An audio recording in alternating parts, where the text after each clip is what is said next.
Bonjour à tous. Alors on sait tous qu'il n'y a plus de couleur Pantone sur la suite Adobe. On a évidemment accès toujours à Pantone Connect qui se trouve dans les extensions. Mais soyons francs entre nous, leur plugin ne marche vraiment pas super bien. Il est pas très évident à utiliser.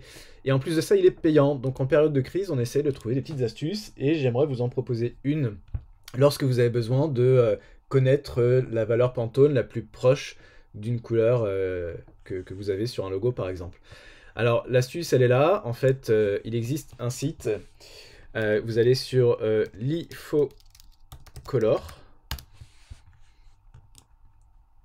voilà, vous vous rendez dans Service Color Picker, vous descendez un petit peu et vous ouvrez la petite application en ligne.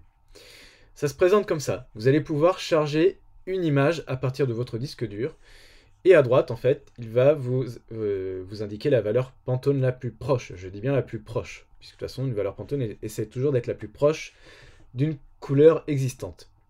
Alors, la seule condition pour que ça marche, c'est qu'il faut que votre couleur et votre image soient en RVB. C'est hyper important. Si elle est en CMJN, du coup, ça fonctionne un peu comme un mode pipette. Eh bien, ça ne marchera pas.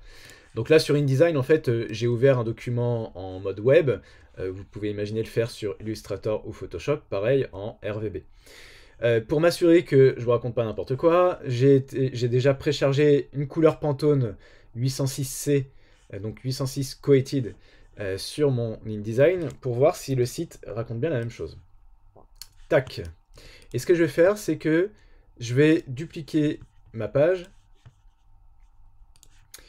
et je vais créer une nouvelle couleur à partir de ce ton direct, mais que je vais transformer en quadri RVB. Tac, donc j'étais en Pantone, je passe en RVB. Juste pour voir, alors déjà, à l'écran, on voit qu'il y a une variante de couleur. On n'est pas tout à fait pareil, mais on va voir si, comment se comporte le site. Alors je vais exporter ma première image en JPEG, je vais l'appeler Pantone. Je l'exporte à 150 dpi, mais vous pouvez faire plus ou moins. Et ma deuxième, je vais l'appeler RVB. Comme ça, on arrivera bien à se repérer. Voilà. Je retourne sur le site. Je vais charger mon image Pantone, qui était exportée en RVB. Et il m'indique 806. C'était bien 806. Donc là, la réponse est bonne. On va considérer qu'il nous propose le nuancier Pantone Coated, couché. On va faire le test maintenant sur le site avec l'image RVB, voir s'il donne bien la même réponse. Ok, il donne aussi bien la même réponse. Quand on clique dessus, après on a d'autres valeurs de réglage. Mais bon, ça ne va pas vous intéresser. Ce qui vous intéresse vraiment, c'est l'indication qui se trouve ici. Voilà, j'espère que temporairement, cette solution vous rendra service.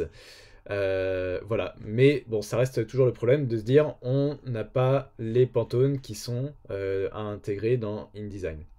Il y a d'autres astuces que je vous partagerai plus tard à ce sujet. Merci pour votre attention, bon courage à tous.